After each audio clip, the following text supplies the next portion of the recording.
Assalamualaikum warahmatullahi wabarakatuh. Halo pemirsa, apa kabar? Senang sekali saya Rita Darmayanti kembali menyapa Anda dalam dialog eksklusif bersama DPRD Provinsi Banten.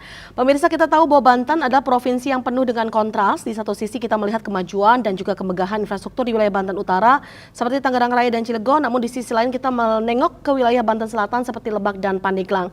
Kita masih menjumpai potret buram pendidikan, gedung sekolah yang rusak, kemudian juga ada akses jalan yang masih sulit, hingga ketimpangan mutu guru yang sangat nyata. Di tengah jurang kesenjangan yang menganga ini, tentunya DPRD Provinsi Banten bersama pemerintah daerah sedang menggodok sebuah regulasi krusial, yaitu Raperda Penyelenggaraan Pendidikan. Dan salah satu poin utama yang paling menjadi sorotan adalah mengenai sekolah gratis di Banten. Apakah regulasi baru ini nantinya akan menjadi solusi nyata untuk menghapus kesenjangan antara utara dan juga selatan? Hari ini kita telah kehadiran tokoh yang sangat kompeten untuk menjawab permasalahan tersebut, dan beliau adalah anggota Komisi 5 DPRD Provinsi Banten. Ada Bapak Yeremia Mendrova STMM MBA. Assalamualaikum. Waalaikumsalam Mbak Rita. Sehat? Luar biasa. Luar biasa. Ini auranya selalu positif ya. Saya senang sekali kalau bertukar pikir, berdiskusi, apalagi dengan Mbak Rita dan Radar Banten TV tentunya. Ini bisa kita bagaimana Banten akan semakin maju ke depan. Apalagi tadi disinggung berkaitan dengan kesenjangan. Betul. Dan salah satu poin pentingnya adalah bagaimana mengurangi kesenjangan di pendidikan, tentunya ini yang kita bahas sekarang ini. Iya, betul sekali. Ini kalau misalnya berbicara tentang kesibukan, lagi sibuk apa nih Pak Yerem? Tentunya kami sebagai wakil masyarakat tentu sibuk terus bagaimana hadir di tengah masyarakat, karena jangan seperti kacang lupa kulitnya tentunya. Iya, masyarakat menuntut kehadiran kita di tengah-tengah mereka, dan tentu kami terus berusaha sedemikian rupa ya, berusaha hadir di tengah-tengah masyarakat, khususnya di Dapil. Di sisi lain tentunya melakukan pembahasan atau rapat-rapat di DPRD. Seperti tadi pagi kita melakukan rapat dengan beberapa dinas, salah satunya juga Dinas Pendidikan berkaitan dengan Raperda Pendidikan yang sedang kita bahas sekarang ini. Dan juga sebelum itu tadi kami ketemu dengan Pak Kalak BPBD dan Dinsos berkaitan dengan kesiapsiagaan kebencanaan kita di Provinsi Banten, khususnya sekarang ini kan yang berkaitan dengan Gunung Krakatau. Betul. Tapi kami dapat laporan tadi bahwa situasi aktivitas anak Gunung Krakatau sudah mulai menurun, dan juga kita tekankan supaya mengantisipasi berkaitan dengan El Nino yang notabene katanya El Nino Godzilla tahun ini, dan kita berusaha kita sedemikian rupa semua bergandeng tangan bagaimana mengurangi resiko tersebut. Makanya tadi ketemu dengan Pak Kalak dan juga Dinas Sosial.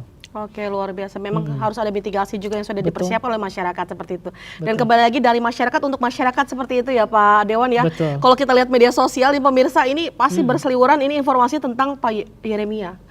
Kemarin rame evaluasi SPMB, kemudian juga ada beberapa hal lainnya yang memang wah kayaknya lagi sibuk banget beliau nih. Baik, betul. Memang proses SPMB ini kan cukup lama, berbeda dengan tahun yang sebelumnya. Betul. Karena pada tahun ini Dinas Pendidikan melaksanakan namanya pra-SPMB yang dimulai dari pertengahan April sampai dengan akhir Mei. Kemudian setelah itu masuk pada masa seleksi SPMB dan itu sudah selesai. Sekarang sudah MPLS sekarang, masa pengenalan lingkungan sekolah. Dan kita berharap ya dengan demikian maka baik mutu pendidikan, baik akses pendidikan di Provinsi Banten ya semakin baik ke depan. Itu tentu cita-cita kita, itu tentu rencana kita, dan ya kita diskusikan seperti ini, dan diskusi-diskusi ini kan bisa membuka khasana berpikir dan bagaimana kita masing-masing sesuai dengan kemampuan yang ada kita bisa berkontribusi tentunya khususnya memajukan pendidikan kita di Provinsi Banten. Betul. Sekecil apapun kontribusi kita berikan tentunya bermanfaat sekali ya Pak Dewan ya. Setuju. Berbicara tentang Raperda Penyelenggaraan Pendidikan, kemarin juga kita tahu bahwa Raperda ini diusung oleh Komisi 5 DPRD Provinsi Banten. Sebenarnya apa sih yang mengharuskan akhirnya ada Raperda Penyelenggaraan Pendidikan? Boleh dilatar belakangi seperti apa nih Pak Dewan? Baik, ini merupakan usul inisiatif DPRD khususnya Komisi 5 yang sudah lama kita belum punya update berkaitan dengan Perda Penyelenggaraan Kependidikan di Provinsi Banten. Terakhir itu di tahun 2012. Dan ini sudah obsolete, sudah lama. Pernah dulu kita inisiasi, namun dalam tahap pembahasan dengan Pak Gubernur sebelumnya tidak mengalami kesepakatan sehingga itu berhenti dan kemudian kita proses kembali, maka sekarang sudah masuk pada tahap pembahasan di pansus di komisi, dan kita berharap Raperda yang merupakan unsur inisiatif DPRD khususnya Komisi 5 ini bisa menjadi payung hukum dalam penyelenggaraan pendidikan di Provinsi Banten. Apalagi tadi Mbak Rita sudah menyinggung berbagai hal terkait dengan tantangan pendidikan di Provinsi Banten. Iya, betul. Oke, jadi memang melihat berbagai tantangan tadi akhirnya diputuslah untuk membuat Raperda penyelenggaraan pendidikan. Ini kalau boleh tahu ini nanti apa saja yang diatur dalam Raperda tersebut, Pak Dewan? Ada beberapa hal tentunya dalam rangka menjawab berbagai macam permasalahan, tantangan dan persoalan khususnya terkait dengan pendidikan yang menjadi kewenangan di Provinsi Banten. Kewenangan Provinsi Banten itu kan ada di tingkat sekolah menengah, SMA, SMK, dan sekolah khusus. Nah, kalau kita melihat secara indikator makro, karena pendidikan ini kan merupakan salah satu variabel yang menentukan terkait dengan indeks pembangunan manusia kita di Provinsi Banten. Nah, ada dua setidaknya yang variabel yang mendukung berkaitan dengan pendidikan ini. Yang pertama itu adalah rata-rata usia sekolah atau rata-rata lama sekolah di Provinsi Banten. Yang kedua adalah angka partisipasi sekolah, dan tentunya ada indikator yang lainnya. Nah, kalau kita setidaknya merujuk pada dua indikator atau variabel ini, Mbak Rita, angka partisipasi sekolah kita di Provinsi Banten khususnya di sekolah menengah masih berada di angka 73,8 poin sekian. Ini masih ada di bawah rata-rata nasional. Kurang lebih nasional itu di angka 76 poin sekian. 76. Jadi kita masih berada di bawah rata-rata nasional untuk angka partisipasi sekolah khususnya di usia sekolah menengah. Kemudian yang kedua yang saya sebutkan tadi adalah berkaitan dengan rata-rata lama sekolah atau rata-rata usia sekolah di Provinsi Banten. Nah, kalau kita merujuk pada rilis BPS terakhir, rata-rata lama sekolah itu masih berada di 9,5 tahun. Artinya bahwa masih sekitar lulus SMP atau usia masuk SMA. Padahal kan dari SMA ya untuk kita targetnya Betul. Sendiri ya. Nah, kalau misalnya wajib belajar 12 tahun, itu mestinya kan lulus SMA. Betul. Tapi rata-rata lama sekolah kita di Provinsi Banten masih berada di angka 9,5 tahun, masih jauh di bawah tadi yang 12 tahun. Dan ya kita berharap selain daripada kesenjangan tadi, indikator yang saya sebutkan dan indikator yang lainnya tentunya bisa akan semakin baik ke depan. Ya betul bahwa ada perbaikan setiap tahunnya, namun dengan demikian bahwa kita perlu mengakselerasi ini. Berita bahwa tahun ini kita merayakan ulang tahun Provinsi Banten yang ke-26. Artinya sudah 26 tahun Banten berdiri sebagai provinsi. Tetapi dari sisi pendidikan saya katakan tadi, khususnya angka partisipasi sekolah masih di bawah rata-rata nasional. Kemudian rata-rata lama sekolah kita masih sekitar 9,5 tahun. Dan tentu ini menjadi PR bersama. Dan saya katakan tadi salah satu variabel berkaitan dengan indeks pembangunan manusia adalah pendidikan. Maka dengan adanya Raperda dan kemudian nanti mudah-mudahan akan disahkan menjadi Perda, ini menjadi payung hukum bagi pemerintah Provinsi Banten untuk mengakselerasi ini. Dan ada beberapa cakupan tentunya yang kita lihat di sana adalah berkaitan dengan akses dan pemerataan pendidikan di wilayah Provinsi Banten. Tidak hanya saja di utara, tadi dikatakan bagaimana dengan wilayah selatan. Kemudian berikutnya adalah bagaimana mutu dan daya saing pendidikan kita di Provinsi Banten. Bagaimana menjawab berkaitan dengan persaingan di dunia teknologi yang ada sekarang ini. Kemudian tentu bagaimana inklusi atau bagaimana berkaitan dengan pelindungan yang ada di sekolah. Jangan sampai misalnya ada kasus bullying, kekerasan, bagaimana juga bagaimana dengan anak-anak yang berkebutuhan khusus ya. Kemudian berikutnya adalah bagaimana tata kelola pendidikan di Provinsi Banten. Dan yang kita harapkan tentu yang akan di-cover di dalam Raperda ini adalah berkaitan juga pendanaan dan kerjasama dengan berbagai lembaga. ini secara garis besar yang tentu menjadi muatan nanti di baik per pasal atau nanti berbab yang akan di cover di dalam Raperda penyelenggaraan kependidikan ini. Dan tentunya nanti juga ada yang berkaitan dengan bagaimana tenaga pendidik, bagaimana dengan pendidik, kesejahteraan mereka, bagaimana juga peran serta masyarakat di dalamnya. Ini diatur juga semua dalam Raperda kita tadi. nanti akan dimuat lah ya di dalam Raperda ini. Juga misalnya terkait dengan bagaimana muatan lokal, pendidikan lokal yang ada di Provinsi Banten, kearifan lokal yang merupakan bagian daripada kurikulum, misalnya kurikulum khususnya misalnya muatan lokal. Bagaimana misalnya pembangunan karakter, budi pekerti, bagaimana misalnya berkaitan dengan wawasan kebangsaan yang ada, sehingga tadi baik secara kurikulum, ekstra kurikulum yang menjadi bagian dalam proses penyelenggaraan pendidikan. Dan ini kita berharap nanti Perda ini itu bisa mengcover terkait dengan itu, jadi memberikan payung hukum. Oke, berarti banyak sekali. Jadi dari Perda tadi bisa mengcover beberapa tadi memang menjadi permasalahan yang kalau kita bisa ungkit, ini adalah permasalahan memang klasik yang selalu terjadi di Provinsi Banten terkait dengan masalah pendidikan sendiri. Kalau misalnya potret pendidikan di Provinsi Banten yang memang masih menjadi kewenangan pemerintah Provinsi Banten saat ini adalah SMA, SMK dan juga SKH. Bagaimana potret pendidikan di Banten saat ini terkait dengan kewenangan pemerintah Provinsi Banten tadi, Pak? Berkaitan dengan misalnya daya tampung atau akses. Mbak Rita, saya coba tadi Google berapa banyak sih lulusan SMP, khususnya misalnya dari tahun ke tahun. Contohnya tahun ini 2026, tadi data saya membaca kurang lebih 220.000 lulusan SMP dan sederajat yang ada di Provinsi Banten. Kemudian daya tampung di sekolah negeri kita itu kurang lebih sekitar 82.000 terbagi untuk SMA dan SMK khususnya yang di negeri. Kemudian berikutnya bahwa kalau hanya mengandalkan sekolah negeri tentu masih jauh. Betul.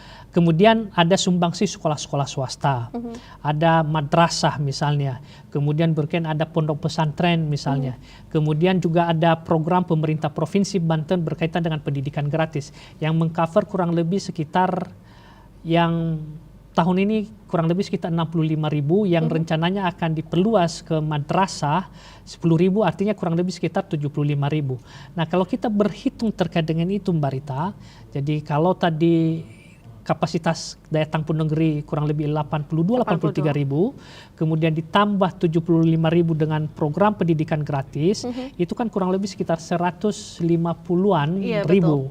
Kemudian masih ada gap, masih ada gap.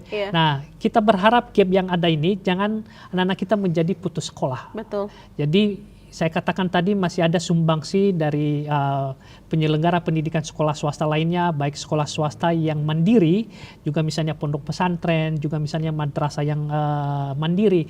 Dan harapan lebih besarnya lagi, anak-anak kita ini yang lulusan SMP ini bisa betul-betul mereka mengenyam pendidikan.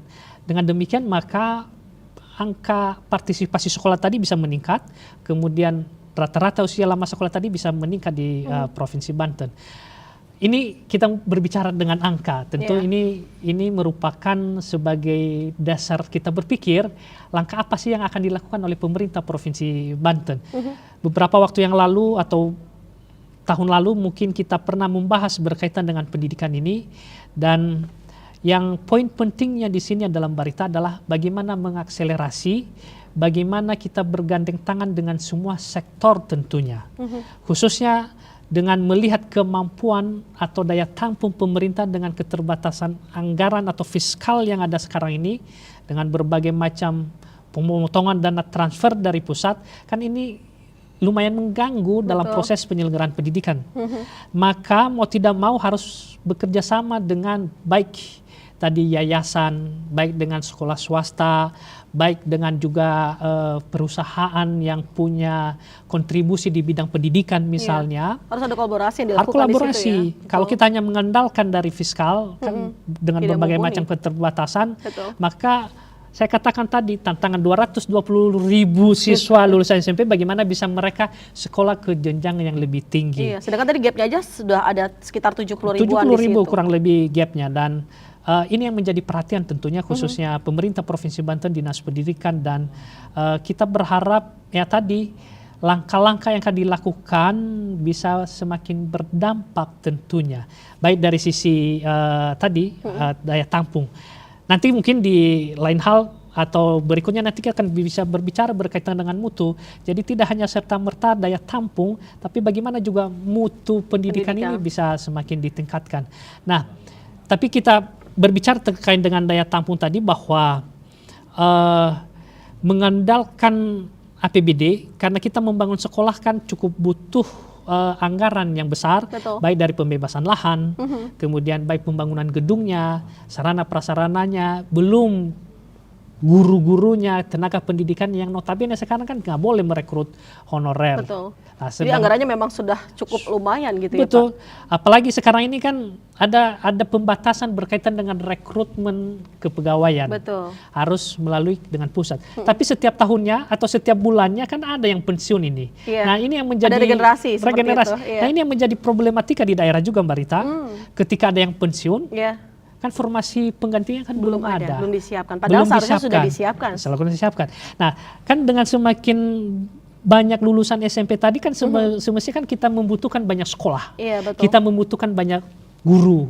Kita banyak membutuhkan tenaga kependidikan. Oke, Pak Yarima, sebelum kita melanjutkan ke solusi mungkin, kan tadi kan itu solusi. Kalau misalnya kembali lagi ke penyebab, apakah memang tadi kan dikatakan oleh Pak Yarima bahwa lama sekolah di Provinsi Banten ini memang sangat masih minim. Apakah juga salah satunya kan tadi didukung oleh masih kurangnya ketersediaan ruang belajar di situ. Selain itu faktor apa saja mungkin yang menurut dalam pandangan Pak Yarima sendiri? Salah satu adalah faktor berikutnya adalah terkait dengan ekonomi tentunya, dengan situasi ekonomi sekarang ini dengan berbagai macam beban rumah tangga yang mereka memprioritaskan itu, jadi pendidikan seolah-olah prioritas kedua, dikesampingkan. Padahal seyogianya bahwa bagaimana kemampuan ekonomi keluarga ke depan, pilar utamanya adalah pendidikan. Dari anak kita bisa memperoleh mengenyam pendidikan yang baik sehingga bisa mendapatkan pekerjaan yang baik dan ekonomi keluarga semakin membaik. Ini merupakan lingkaran yang tentu pemerintah hadir untuk memutus lingkaran itu. Makanya tadi kita mengapresiasi berkaitan dengan program pendidikan gratis. Tapi lagi-lagi program pendidikan gratis ini mungkin secara politik bagus, secara kita mendengarnya bagus, tetapi yang lebih pentingnya adalah bagaimana substansi, bagaimana dampaknya yang dirasakan oleh masyarakat. Jangan sampai gratis ini, tetapi pada kenyataan mungkin tidak seperti itu. Ya, tidak sepenuhnya gratis. Tidak sepenuhnya gratis. Bagaimana beban orang tua yang tadi ingin anaknya, kan sekarang ini kan image orang tua ini kan harus di negeri, sekolah negeri, karena kenapa tidak perlu bayar, kemudian mutu pendidikan di negeri mungkin dianggap lebih bagus, padahal juga di swasta sebetulnya juga semakin bagus. Nah, apa yang mau saya katakan bahwa kita mengapresiasi itu yang berkaitan dengan usaha sedemikian rupa, bagaimana mencerdaskan kehidupan anak bangsa yang ada di Provinsi Banten dengan berbagai upaya program, tetapi bagaimana tadi saya katakan bahwa dampaknya dirasakan oleh masyarakat, substantifnya. Jadi tidak hanya secara apa itu namanya di batas kata-kata itu gratis, tapi betul dirasakan oleh masyarakat. Betul misalnya ketika sekolah tidak ada pungutan yang lain, misalnya tidak ada hal-hal yang memberatkan orang tua, atau mungkin juga perlu harus dijelaskan lebih rinci. Ini coveragenya sejauh apa sih? Betul. Ya? Apakah seperti misalnya ketika kegiatan-kegiatan ekstrakurikuler, misalnya apakah misalnya buku, apakah seragam segala macam. Kan apakah ini hanya sebatas SPP, SPP, saja? Ini juga nah. memang harus lebih rinci ya Pak Dewan ya. Ini yang menjadi tentu concern bersama. Tadi sebelum saya ke sini juga saya menerima forum kepala sekolah SMK Provinsi Banten. Saya tadi menerima ketua forum, sekretaris dan beberapa anggota forum sebelum saya ke sini, dan juga saya pertemukan dengan Pak Sekdis, termasuk concern mereka berkaitan dengan program ini. Karena tentu kan mereka juga pelaksananya. Jangan sampai pendanaannya tersendat misalnya. Di sisi lain mereka harus menyelenggarakan pendidikan itu, mereka harus membayar gurunya, mereka harus operasional sekolahnya, tetapi pendanaannya misalnya terkendala. Jadi kan ini akan menjadi mengganggu proses tersebut. Kalau dari sisi pendanaan sebenarnya APBD mumpuni nggak sih Pak Dewan untuk mengcover sekolah gratis ini tadi? Sebesar 75.000 ya maaf. Sekarang yang di cover ada 75.000 dengan betul. Tentu ada angka ya, misalnya berapa untuk anak SMA, berapa untuk SMK, berapa untuk wilayah perkotaan misalnya, berapa yang wilayah yang misalnya di luar perkotaan misalnya, ada angkanya tersebut. Walaupun memang tentu juga sangat membantu sekolah swasta dalam mengembangkan diri tentunya, karena selain daripada yang dari APBD yang saya katakan tadi, juga tentunya dengan ada siswa di sekolah di swasta juga bisa mendapatkan pendanaan dari APBN, khususnya misalnya BOS sekolah. Betul. Dan ini saling melengkapi satu sama lain. Tetapi intinya Mbak Rita bahwa khususnya berkaitan dengan daya tampung ini tadi harus berkolaborasi, harus bekerja sama khususnya dengan sekolah swasta. Apakah itu tadi programnya sekolah gratis, apakah juga mendorong bagaimana sekolah-sekolah yang mandiri tentunya. Kita berharap sekolah itu lebih mandiri, jadi bisa membiayai penyelenggaraan pendidikan sendiri tanpa dari APBD misalnya. Kan banyak yayasan-yayasan yang bergerak di bidang pendidikan tersebut. Dan oleh karena itu kami tekankan kepada Dinas Pendidikan, jangan harus mengayomi semuanya ini. Betul. Jangan hanya fokus kepada negeri saja. Ingat tadi bahwa ini kan yang jangan sampai dianggap anak tiri gitu. Betul, jangan sampai sekolah swasta dianggap dianaktirikan, karena mereka juga melayani masyarakat Provinsi Banten. Sama-sama mencerdaskan anak bangsa. Karena berkaitan dengan indikator pendidikan tadi kan tidak disebutkan, oh ini lulusan negeri, ini lulusan swasta, ini lulusan.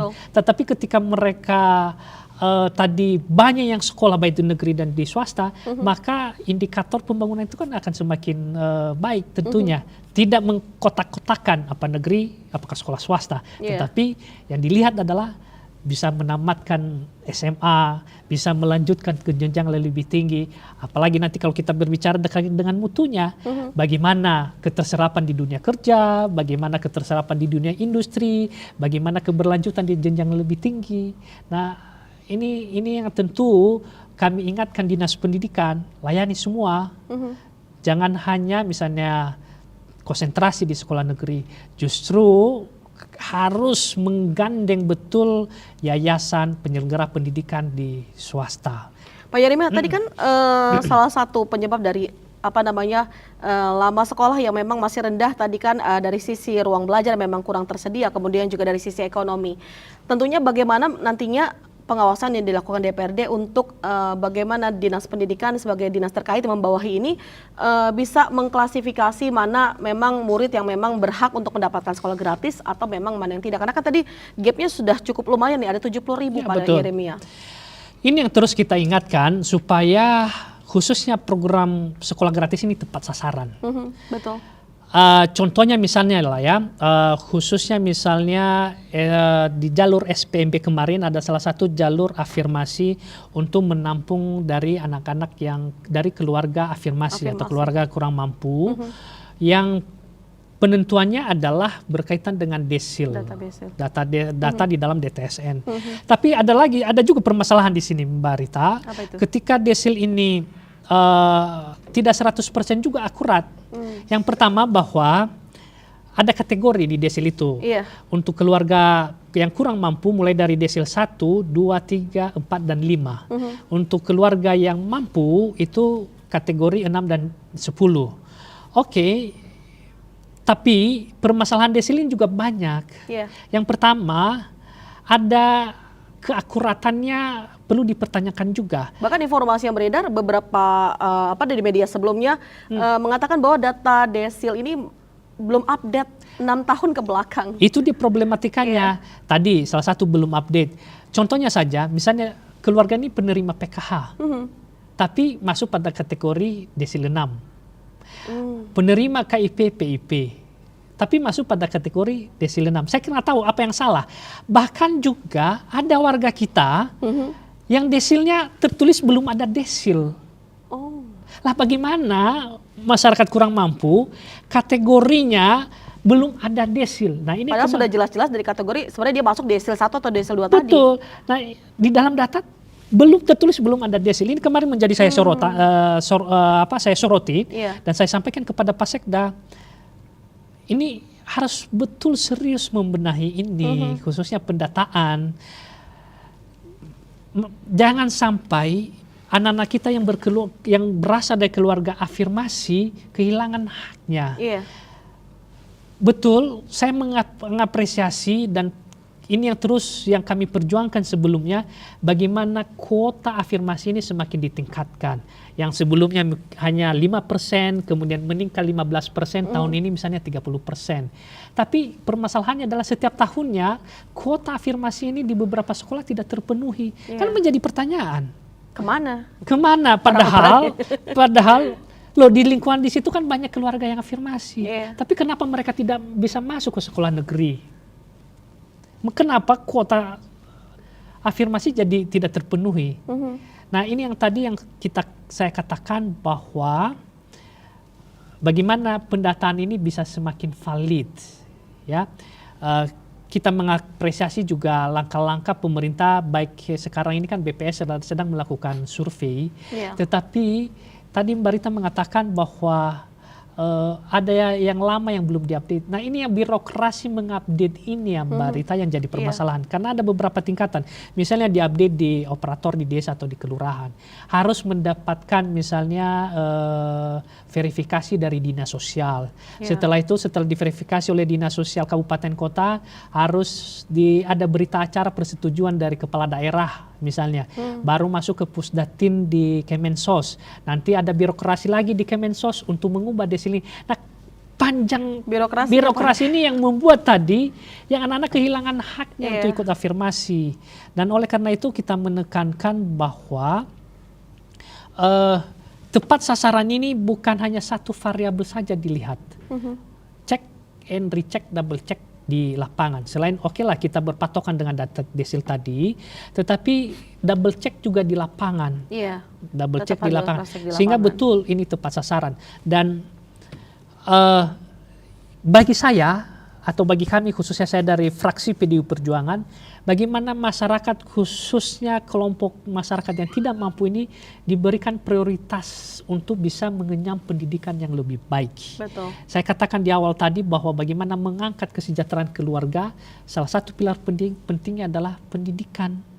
Dan melalui khususnya di tingkat SMA, SMK, kita berharap bahwa tidak ada yang putus sekolah, tidak ada yang tidak mengenyam pendidikan ini. Bahkan kita mendorong juga bahwa pemerintah Provinsi Banten misalnya ada namanya pendidikan non formal lainnya, misalnya pendidikan paket kan ya, akan ada pendidikan paket supaya tadi mereka bisa setidaknya dari sisi pendidikan bisa disetarakan dan ini sangat berpengaruh. Berkaitan dengan tadi saya katakan keterserapan di dunia kerja, di dunia usaha, di dunia industri. Dan lebih bagus lagi kalau semakin melanjutkan ke jenjang yang lebih tinggi. Yang nanti jangan hanya 9,5 tahun lagi. Setidaknya 12 tahun rata-rata usia lama sekolah di Banten yang wajib belajar 12 tahun itu bisa tercapai dengan baik. Ini PR untuk pemerintah Provinsi Banten dan saya salah satunya di Komisi 5 menjadi bagian yang ada di dalam yang terus mendorong ini. untuk akselerasi. Itu Ya, Mbak Rita. sebenarnya banyak sekali permasalahan-permasalahan yang mewarnai dunia pendidikan di Provinsi Banten, dari mulai ketersediaan sekolah, kemudian juga tadi masalah data pendudukan itu juga masih menjadi Betul. problematika gitu kan. Kalau misalnya melihat, kita tahu kan kalau di Provinsi Banten ada program sekolah gratis, dan di program pusat ini ada sekolah rakyat yang memang juga sedang diusung oleh Presiden Prabowo Subianto. Bagaimana Anda memandang hal tersebut? Apakah juga bisa mampu memenuhi ataupun juga meningkatkan angka partisipasi sekolah di Provinsi Banten, Pak? Tentu sangat menentukan atau sangat membantu dalam meningkatkan angka partisipasi sekolah di Provinsi Banten. Dan bukan hanya sekolah rakyat juga, ada namanya sekolah Garuda. Betul. Yang tentu bagaimana khususnya untuk anak-anak berprestasi. Saya katakan tadi bahwa kita sangat mengapresiasi berbagai macam program upaya dalam rangka meningkatkan pendidikan khususnya di wilayah Provinsi Banten. Sekolah rakyat ini khususnya dikhususkan untuk misalnya anak-anak yang afirmasi yang desil 1 tadi. Mudah-mudahan juga bisa mengakomodir misalnya anak-anak jalanan. Tetapi yang mau saya katakan adalah pelaksanaannya yang dilakukan dengan serius, tidak hanya saja slogan misalnya sekolah rakyat, tetapi betul ini bisa dirasakan oleh masyarakat yang kelompok afirmasi tadi, kelompok misalnya anak-anak jalanan, tanpa ada diskriminasi bagi mereka, tanpa ada birokrasi yang menjelibat. Karena kenapa Mbak Rita saya katakan demikian, untuk masyarakat yang anak-anak yang di pinggir jalan misalnya, apakah mereka punya administrasi kependudukan? Rata-rata tidak ya. Anak-anak misalnya yang tadi kelompok desil 1 yang punya keterbatasan dalam segala segi, bagaimana mereka bisa berusaha untuk memperbaiki administrasi kependudukan mereka. Dan menurut saya itulah pintu masuk untuk memperbaiki itu. Dan inilah ketika penyelenggaraan itu tidak oleh dibatasi oleh birokrasi yang jelimet tadi, ya. Karena saya katakan kalau birokrasi yang jelimet, KTP-nya ada nggak, kartu keluarganya ada. Lah kan anak-anak afirmasi itu kan punya keterbatasan segala macam. Boro-boro dia memikirkan mengurus administrasi kependudukan. Dalam rangka misalnya untuk berkehidupan memenuhi kebutuhan sandang pangannya saja masih sangat terbatas gitu kan ya. Nah kita berharap Mbak Rita ke depan dengan ada sekolah rakyat, kita tidak lagi melihat anak-anak yang ngamen di pinggir jalan misalnya, ya. Saya sangat berharap dengan demikian, karena sekolah rakyat artinya bahwa semestinya dikhususkan untuk itu. Kita tidak lebih merakyat. Ya, tidak ada lagi ya melihat anak-anak yang minta-minta di pinggir jalan atau di lampu merah gitu kan ya, tapi mereka berada di dalam sekolah rakyat untuk mendapatkan mengenyam pendidikan dengan baik. Iya. Pak Yeremia, banyak sekali perda di Provinsi Banten yang akhirnya berakhir menjadi macan kertas, bisa dibilang seperti itu, mandek, aturannya sangat bagus di atas kertas, namun implementasinya ternyata lemah di lapangan. Ini apa jaminan DPD Provinsi Banten sendiri bahwa nantinya perda penyelenggaraan pendidikan ini benar-benar berjalan secara efektif? Perda ini sesungguhnya adalah ditujukan bagaimana pengaturan sesuai dengan apa di dalam perda itu sendiri, sesuai dengan judul dan topik perda itu pengaturannya. Kemudian ini menjadi payung hukum bagi pemerintah Provinsi Banten ketika melaksanakan programnya. Karena ketika misalnya membuat program ini tentu ditanya apa landasannya, apa dasar hukumnya. Tetapi ketika ada perda itu ada payung hukumnya, ada dasar, sehingga ketika nanti misalnya menganggarkan program tersebut tidak menjadi temuan BPK. Tetapi Mbak Rita mengatakan tadi bahwa banyak hanya semacam macan kertas gitu kan ya, atau jangan-jangan ini buang-buang uang saja. Tapi kalau saya melihat dari sisi positifnya Mbak Rita, bahwa pertama adalah ada payung hukum tentunya untuk pemerintah daerah. Sesungguhnya kalau pemerintah daerah mau berbuat banyak di pemerintah Provinsi Banten, tinggal memanfaatkan perda ini, sebetulnya perda-perda yang ada. Toh kan sudah ada kesepakatan antara DPRD dengan pemerintah sudah diundangkan. Artinya tidak perlu ada keraguan lagi, ketakutan lagi. Oh ini menjadi temuan ke depan ketika melaksanakan ini. Karena memang sudah ada pelindungnya. Sudah ada pelindungnya. Itu yang kita harapkan. Tapi namun dengan demikian pelaksanaan di lapangan tadi, seyogianya dalam rangka merencanakan APBD setiap tahunnya kan diawali dengan perencanaan. Betul. Dan ketika perencanaan tadi berbasis payung hukum, itu sudah sangat tepat sekali. Tantangan berikutnya Mbak Rita adalah tentu keseriusan kepala daerah. bagaimana kan kepala daerah yang mengeksekusi. Iya. Dan di dalam supaya ini tereksekusi dengan baik, kan perlu dibuat aturan pelaksanaan teknis lainnya. Baik misalnya peraturan gubernurnya atau peraturan kepala daerahnya, keputusan gubernur yang di dalam perda itu biasanya dimuatkan bahwa dalam rangka pelaksanaan ini lebih lanjut, dibuatkan peraturan gubernur sehingga pelaksananya bisa terlaksana dengan baik. Tetapi lagi-lagi memang banyak perda kita yang belum dibuatkan peraturan kepala daerahnya. Dan kami terus mengingatkan ini baik kepada Biro Hukum, baik kepada OPD leading sektornya, supaya perda yang telah dibuatkan disepakati bersama bisa dilaksanakan, segera buatkan peraturan teknis lanjutannya, baik dari sisi tadi saya katakan peraturan gubernur atau keputusan gubernur atau peraturan atau keputusan kepala OPD misalnya, sehingga betul bisa terrealisasi dengan baik dan dampaknya dirasakan oleh masyarakat.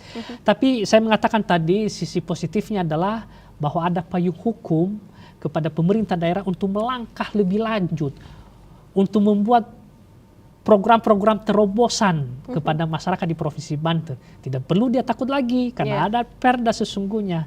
Itu sisi positifnya Mbak Rita. Sisi minusnya tadi bahwa bagaimana pelaksananya belum optimal, maka saya dorong untuk dibuatkan peraturan teknis lanjutannya yang ke depan nanti ketika penganggaran. Jadi bukan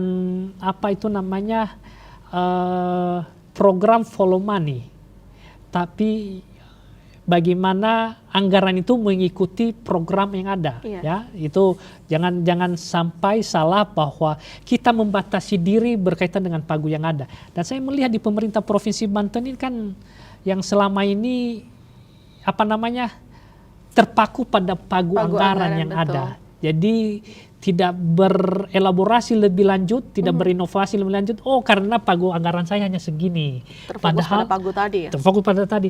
Padahal sesungguhnya kalau dia buka halaman perda di bagian terakhir itu kan ada pendanaan yang Barita. Pendanaannya saja kan tidak hanya serta-merta dari APBD. Bisa mendapatkan sumber pendanaan yang sah lainnya tentunya.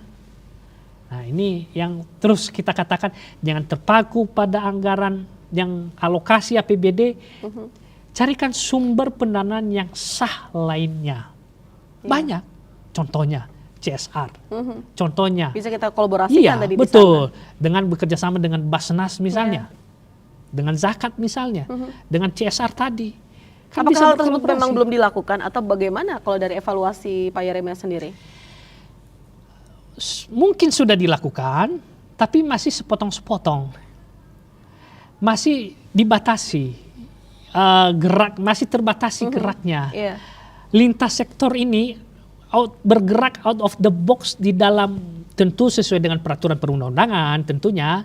Tetapi ada peraturan perundang-undangan, bukan berarti juga kita tidak boleh untuk berpikir out of the box dalam rangka berinovasi lebih lanjut, tidak hanya menggantungkan diri pada APBD misalnya. Tetapi bagaimana hal-hal yang lain yang tentu harus juga bisa dipertanggungjawabkan. Nah, inovasi-inovasi atau pola berpikir ini yang tentu kita dorong bagi perangkat daerah untuk terus berinovasi. Ya betul, fiskal APBD Provinsi Banten ada berbagai macam keterbatasan. Tetapi kan cari sumber pendanaan yang lainnya. Tidak melulu hanya pendanaan dari sisi APBD, uang misalnya, tetapi kan bisa mencari bantuan yang sifatnya bentuk barang atau sifatnya misalnya bentuk tenaga, khususnya misalnya kan bisa berkolaborasi dengan swasta. Kita keterbatasan guru, kan bisa berkolaborasi dengan swasta, dengan misalnya swasta mengirimkan beberapa tenaga ahlinya untuk mengajarkan di SMK kita misalnya atau ke BLK kita, kan kita bisa meminta itu gitu kan. Nah, ini juga bagian CSR mereka. Betul, karena SDM-nya juga memang sebenarnya masih tersedia gitu. Betul, dan ini kan saling menguntungkan satu sama lain. Betul. Karena juga perusahaan membutuhkan tenaga atau keterampilan yang mereka butuhkan, Betul. gitu kan? Kan ini bisa bersinergi satu sama lain. Ini sebenarnya kalau misalnya berbicara tentang pendidikan sangat luas ya Pak ya. Sangat luas, Tidak betul. cukup 40 menit rasanya. Tapi Betul. ternyata kita sudah ada di penghujung Oke. acara dan kita harus closing. Namun sebelum kita closing berpamitan kepada pemirsa, mungkin bisa berikan closing statement Anda, pesan Anda kepada pemirsa di rumah, silakan. Tata kelola pemerintah di Provinsi Banten sudah semakin baik. Tapi kita berharap akan semakin baik. Dengan kerjasama, dengan merangkul semua pihak, maka saya yakin kesenjangan pendidikan di Provinsi Banten akan semakin menurun. Gap itu akan semakin kecil. Dan saya yakin bagaimana kesejahteraan masyarakat di Provinsi Banten dengan semakin meningkat pendidikannya, akan semakin baik, semakin meningkat. Sesuai dengan apa yang diciptakan oleh para pendiri Provinsi Banten, bagaimana mewujudkan Banten yang maju mandiri, sejahtera, berlandaskan iman dan takwa, dan pilar utamanya adalah pendidikan. Oleh karena itu, ayo semua pihak berbuat untuk memajukan pendidikan di Provinsi Banten. Kita bisa, Banten bisa, dan saya yakin Banten maju ke depan, Barita. Amin. Oke, baik, terima kasih banyak Pak Yeremia. Walaupun kita tahu masih banyak permasalahan terkait dengan pendidikan, namun kita berharap bersama ini semakin sedikit gap yang terjadi dan juga bisa lebih meningkatkan pendidikan yang di Provinsi Banten yang lebih baik lagi. Terima kasih banyak atas Baik, waktunya, terima sukses kasih terus. sama-sama. Dan pemirsa, terima kasih atas kebersamaan Anda 40 menit ini ke depan, dan kita akan berjumpa kembali dalam dialog eksklusif lainnya tentu saja. Serita Damayanti dan juga seluruh kru yang bertugas undur pamit. Sampai jumpa. Wassalamualaikum warahmatullahi wabarakatuh. Waalaikumsalam warahmatullahi wabarakatuh.